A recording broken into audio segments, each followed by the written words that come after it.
can go back and refresh anything from the webinar. All right. Welcome, everyone.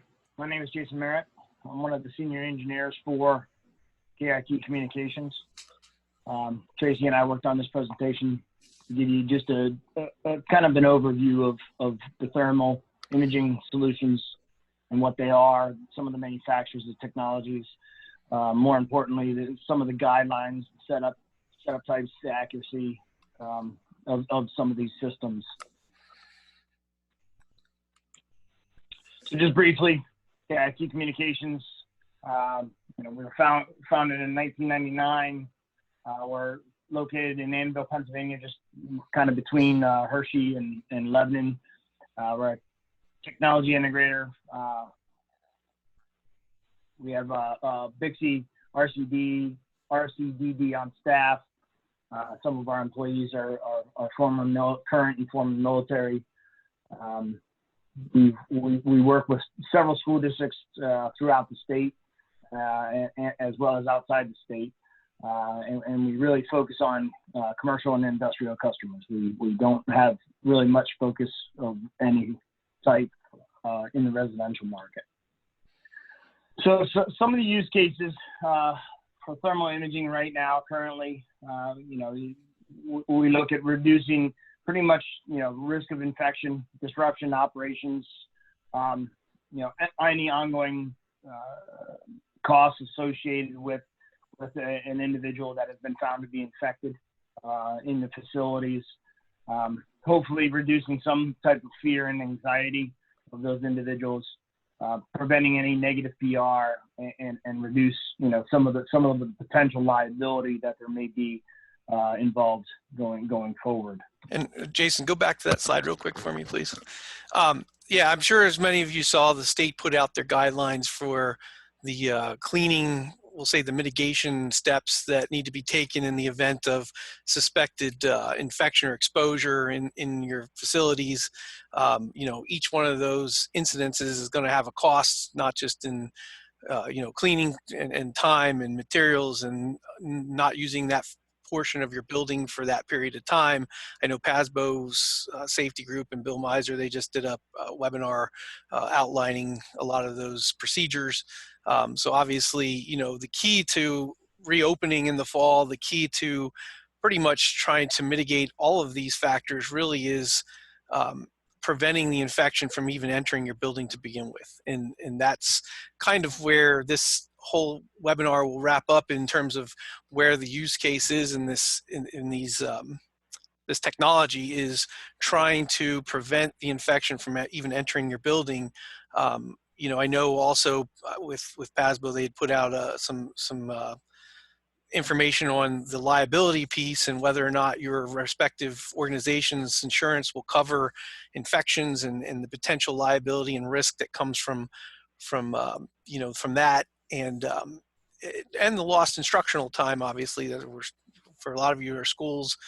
So obviously instructional time is one of the most valuable pieces, and these infections can obviously affect that instructional time significantly.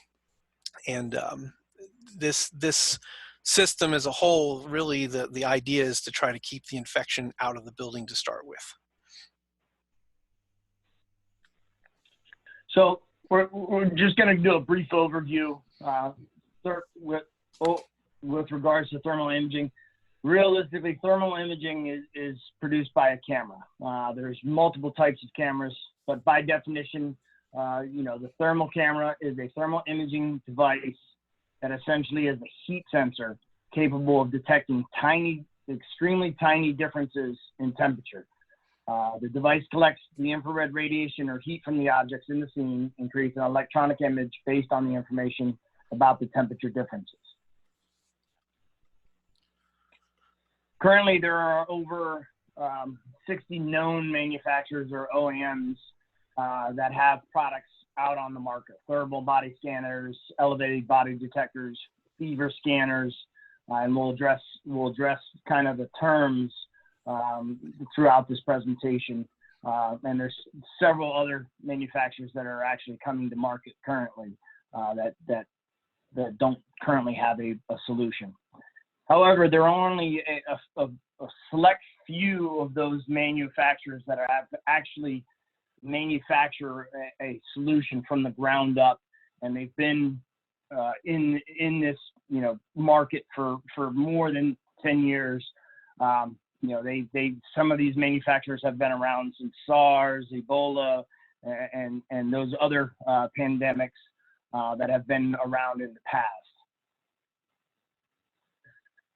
So some of the thermal camera technologies come in several different form factors, extremely large form factors, that have to be wheeled around on that actually have, large wheels, vehicles mounted permanently on structures.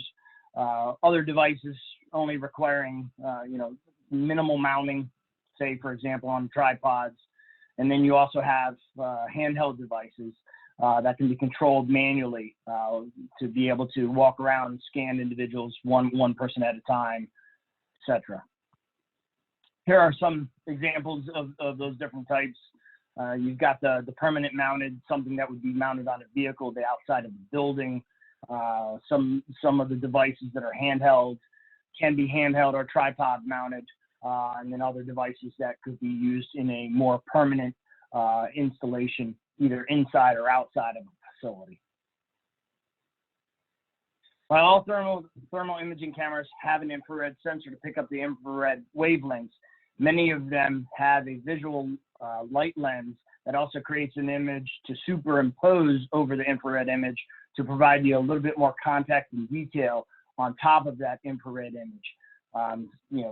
So you actually have two different cameras essentially inside that are being combined, that are overlaid on top of each other to give you a much clearer representation of the objects that you're actually looking at.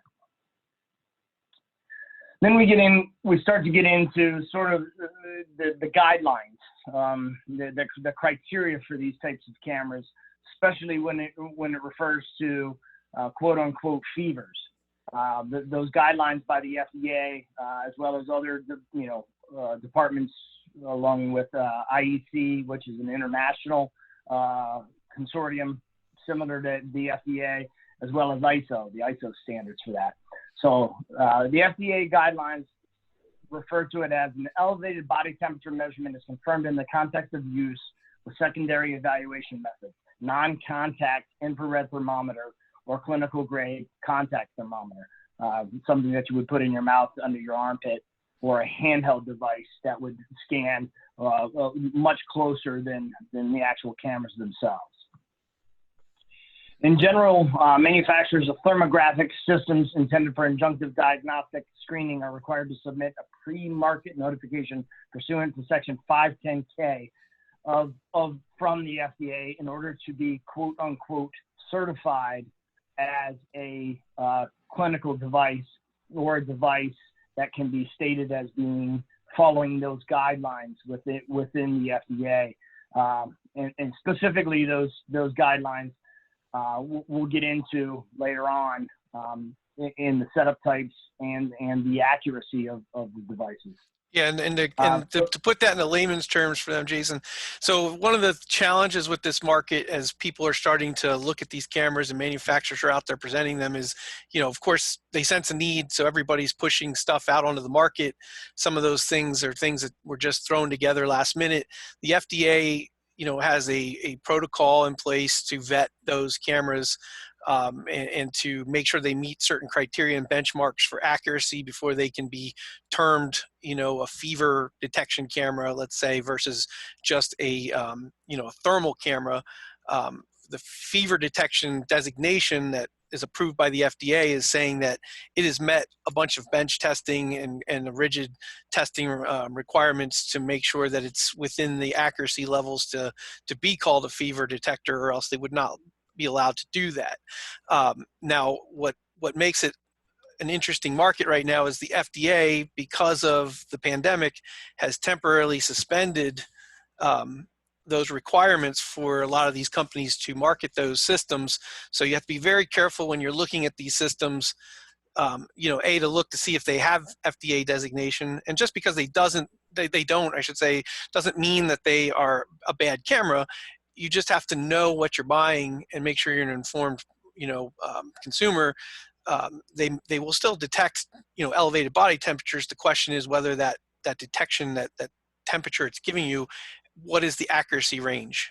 So if your goal is to just detect the most likely candidates to then be checked, with a secondary method, FDA might not necessarily be required in that scenario, because you're just trying to cast a wide net, capture the most likely suspects, and then, check them more thoroughly from there. The fever detection cameras are obviously going to do that for you, for the most part, because they are within that accuracy range. So that's effectively what the FDA component to this is kind of getting at. Just making sure that you understand that there's really two different types of systems out there you're looking at from a accuracy standpoint. So then we get into the setup configuration types. So a permanent installation of these systems would potentially require significant changes to an area or an entryway, which may include significant construction requiring multiple trades to be involved.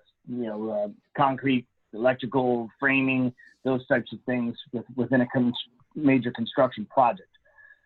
Temporary installations, however, can be achieved with partitions or retractable belt barriers, something similar to what you would see in an airport that would guide you in a pathway to kind of control that area, control the flow of traffic into those areas, into the system.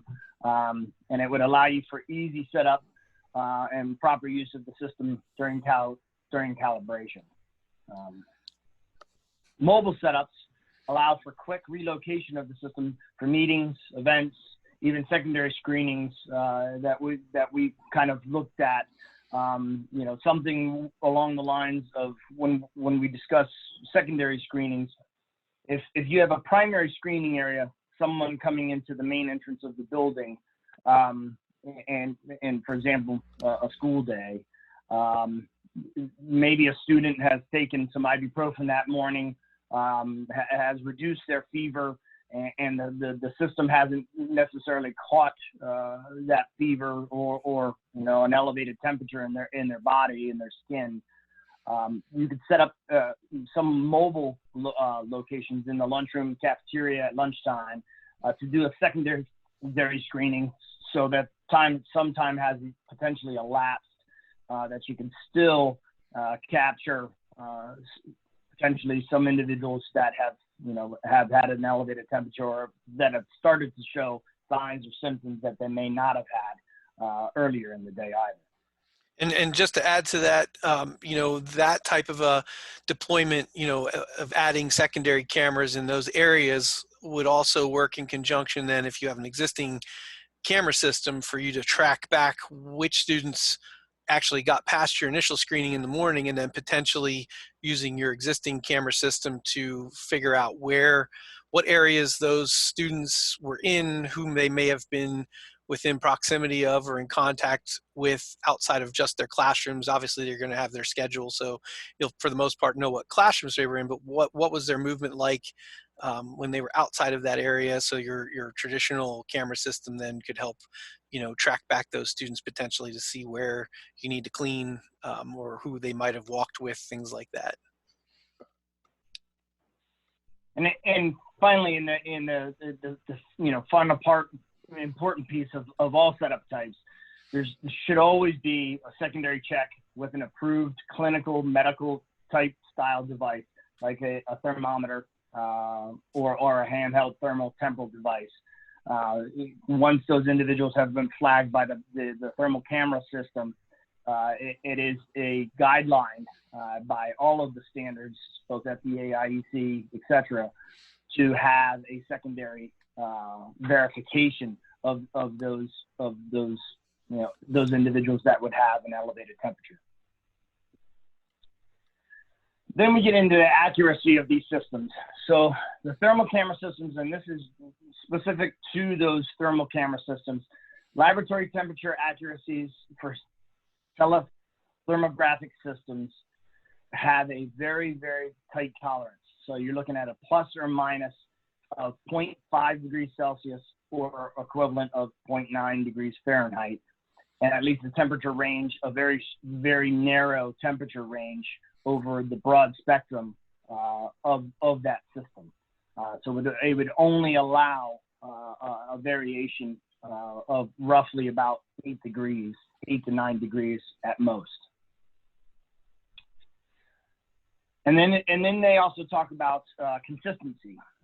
So when we talk about accuracy, not only is it important to have a very small threshold, but it also allows the threshold to drift at a very minimal level.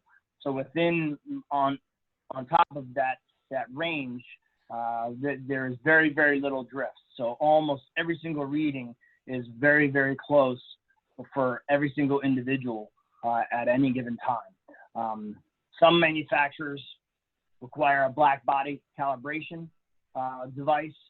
Basically what that does is that's a device that sits beside the individual when they're being scanned, and it allows the system to calibrate itself every single time an individual pops into that field of view. So that's a constant temperature device, but it's also an added cost, and that's an added piece to the system, but it's also an additional failure point of the system. However, some of those systems don't require those black body devices, and they use other methods for calibrating, like sampling of multiple individuals with an automatic recalibration of the system as you go out throughout the day or as you continue to use the system. Some systems sample individuals every 10 people. So every 10 people, it recalibrates itself. So those are the types of devices that you would want to use, as part of your overall system. For the most accurate of readings, systems require almost all individuals to stop individually in front of the camera for a few seconds. To get optimal location for readings is also within the canthus of the inner eyes. So that's basically the small area between your nose and your eye, where the corner of your eye meets your nose. That is probably the most accurate and consistent method of measuring. As you can see in these images, it's the most accurate, pinpoint, precise way to measure the temperature of any skin body. Then we get into pricing. Pricing can range anywhere for a single camera, single thermal device, from starting at about $3,000 to up over $60,000. And that doesn't even include any installation or any of the accessories in order to get that device up and running. The computer or power strips, stands, mounting of any of those particular devices. Those are kind of just the entry cost of those particular devices that meet those stringent criteria. We've kind of come up with a basic installed system, and both of these systems are temporary style systems and or potentially a mobile system. The basic installed system at $4,400 could be used in a temporary application and or a mobile application. The advanced installed system at $16,000, that's more of a temporary location, and you really wouldn't use that in a mobile application because it requires a significant amount of recalibration for that system. But it still could be used in a temporary application to where it would be set up for a certain period of time, broken down, and then reset up at another potential location, or put back up in the same location. But it does require a significant amount of recalibration. Both systems that we're showing here include everything, all the cabling, the mounting, the software, even the computer that we would load the software on. We would calibrate the system, and then we would commission it to you based on how that system was installed. just some brief summary notes. The accuracy, consistency, and the quality, along with the price point, are key factors to the proper implementation of these types of cameras. And they really are, important in order to aid the mitigation and spread of any infectious diseases like COVID, particularly COVID-19. That, if you can't consistently and accurately detect those particular issues, it really isn't worth the money that you would be spending on these types of systems, in my opinion, my personal opinion. But here are some websites that you can go to. FLIR is one of the most well known certified products. There are some companies out there that are reselling FLIR as an OEM product, but they're using some of the products from FLIR that aren't even approved by FLIR for these types of applications. Then we also have Seek Thermal. There's a demo there. That is one of the lower cost systems that can be implemented in both a mobile and temporary application.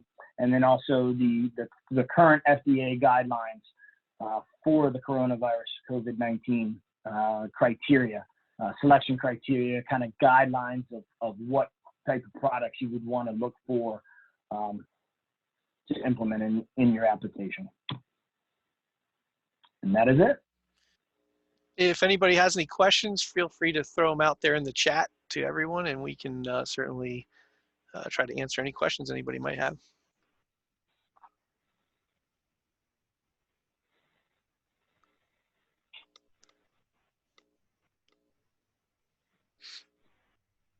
And just to hit on, so I'm not sure if everybody knows all of the guidelines that were put out by the state.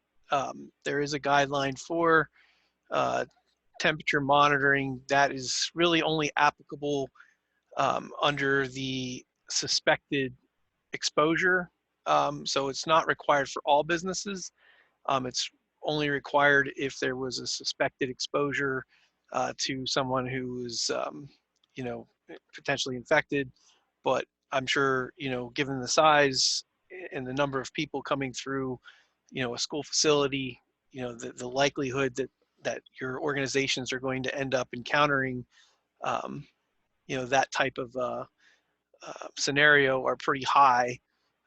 So, the likelihood that you're going to have to deal with that is pretty likely. And I'm not sure, what things are going to look like in the fall. I know there's going to be a push to reopen the schools, but we're going to have to deal with the new reality that we're going to have to try to function while still dealing with the virus. So we have a couple of questions coming in here. So Jason, you want to start with that first question there? Yep. Let me pull this down so I can see everything here. So yes, we do sell the products. FLIR and Seek are two different manufacturers of thermal cameras. So those are some of the manufacturers that they've been in the business for a while, so they are not the ones that just kind of jumped in here with what's going on. So they have actual web-based demos already created so that you can follow those links and go out and take a look at the cameras and what they look like in action. So since those existed out there, we figured those would be nice for if anybody wanted to take a look at those cameras. Yeah, I can go back to that slide here quick, so everybody can take a look at those. So just a little bit deeper information. So the price points that I showed, the $16,000 price point is the FLIR solution. And that kind of gives you the demonstration of that FLIR solution and the cost associated with that. Same thing on the lower cost solution, the Seek Thermal demonstration. That is the lower cost mobile type of device that we're actually recommending on the lower end side. So both of those products would be available through us. both of those products are currently available. And we, I believe on both solutions, we would have probably a week to 2 week lead time on both of those solutions currently. They are pretty heavily backlogged right now, but my understanding is we're looking at currently a 1 to 2 week lead time on those particular products. So we have a question, are there any school districts currently using these devices? If so, which ones? I know there are school districts that are starting to implement them based on the manufacturer's use cases and studies. Jason, you may have some more information on that, but as I'm sure you can ascertain, this is not something that was really initially designed for school use because of, this wasn't an issue. What you usually saw these systems being used for was at ports of entry. They're used a lot in airports and they've been used for many years now for screening the masses of people coming back from overseas, to make sure they weren't sick and coming in with bringing any kind of illnesses into the country. So they've been used successfully in mass in those types of locations. They've been starting to be used at the private businesses that employ a lot of people because of these issues. So this is something that is, basically we're just seeing kind of the start of it, and is going to just continue to grow and propagate out as everybody tries to function in this new reality. Jason, do you know of any schools maybe locally or anything that may be using it at this point? I don't know of any schools as of yet. I know up in Allentown, all of the Amazon warehouse distribution locations have implemented it for everybody coming and leaving the facility. Trying to think who else at this point. And that's something we can look to see if there's any schools that potentially have or were using it earlier on that maybe we could get information. If we do find any, we'll certainly pass that information on to you guys. We have, you've already answered kind of the how soon could this be implemented. So we're looking at the 2 weeks. And then other organizations, if not schools. So Amazon, we know. I know there's a ton of other organizations out there that aren't schools, so we can also get more use cases outside of airports as well, I'm sure. BDE, Tracy? I have not seen anything. I'm a member of PASBO, so I've been trying to keep tabs on those as they put out their daily information. I've seen lots of talk as usual, but I think that they are still trying to work that out. I know the Senate was going to be meeting or grilling the Department of Health either yesterday or today to try to figure out, what's been going on, what their plan is moving forward. So I'm assuming that probably once they get more information from there and kind of get involved now, they will likely, PD will likely start taking guidance from the results of those meetings.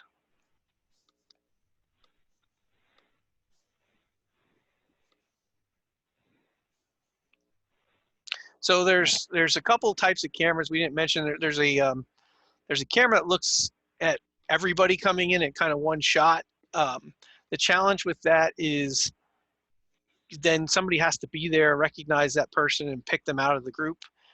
So what you're going to end up having to do with these types of cameras is basically have lines of people controlling entry, and then as they walk by, scanning them as they're walking by. So it's really the pace at which people are walking through that space, in a single file entry. So larger schools, you're probably looking at having multiple deployments, potentially multiple entry points. If you have multiple entry points, you're talking about dealing with the fact that you've also got to mitigate with the social distancing aspect of things. So schools that are using things like metal detectors are already dealing with a controlled entry method where you have a lot of people coming in and then kind of entering in. So there's going to be protocols that are probably going to be designed around dealing with social distancing with metal detection entry. those would be the protocols then that would probably be applicable in this type of scenario with the cameras. Again, the key is if a sick person comes in, is there higher likelihood that they're going to infect somebody, moving through that process to get in, or when they're sitting in a classroom for an hour at a time, in close proximity with a group of people, and then they're doing that repeatedly throughout the day. At this point, there's a risk no matter what you do. The question is which one is the greatest risk, and I would say there's a lot less risk involved with the social distancing aspect of getting them into the building, but getting them weeded out before they enter the building than there is once they're in your building. So the maximum number of people per minute, both products scan within 4 seconds, a single individual within 4 seconds. So that's roughly 30 people, 20 to 30 people per minute. Discount pricing for purchasing more than one device, Tracy? Yeah, we can work with you guys. If you're purchasing more, obviously we'd work on discount pricing. A lot of that, the manufacturer incentivizes that. So obviously the more a customer's buying from that manufacturer, they usually will provide discounts. So we can definitely work on trying to leverage discounts. I mean, the cameras that we've priced are, the range was 3,000 up to 60,000. So there's quite a lot out there. The goal was to try to realize that school districts are already operating on limited budgets. There's the tax collection problems going on right now. So obviously schools, finances are a problem. So we're trying to put together the best price point for the best mitigation results. And that's what drove kind of bringing us to what we're proposing here, in terms of those price points.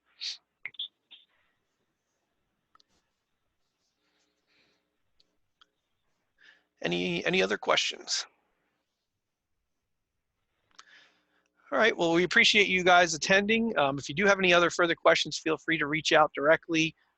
We will send a link out to this PowerPoint. So if you need to go back and reference anything, or if you need to get some of this information to take back to your school to show any administrators or your school boards or what have you, we'll definitely make this available for anybody who might find it useful. And we appreciate the attendance. Everybody stay safe, and we'll talk to you soon, hopefully. Take care. Take care. Thank you.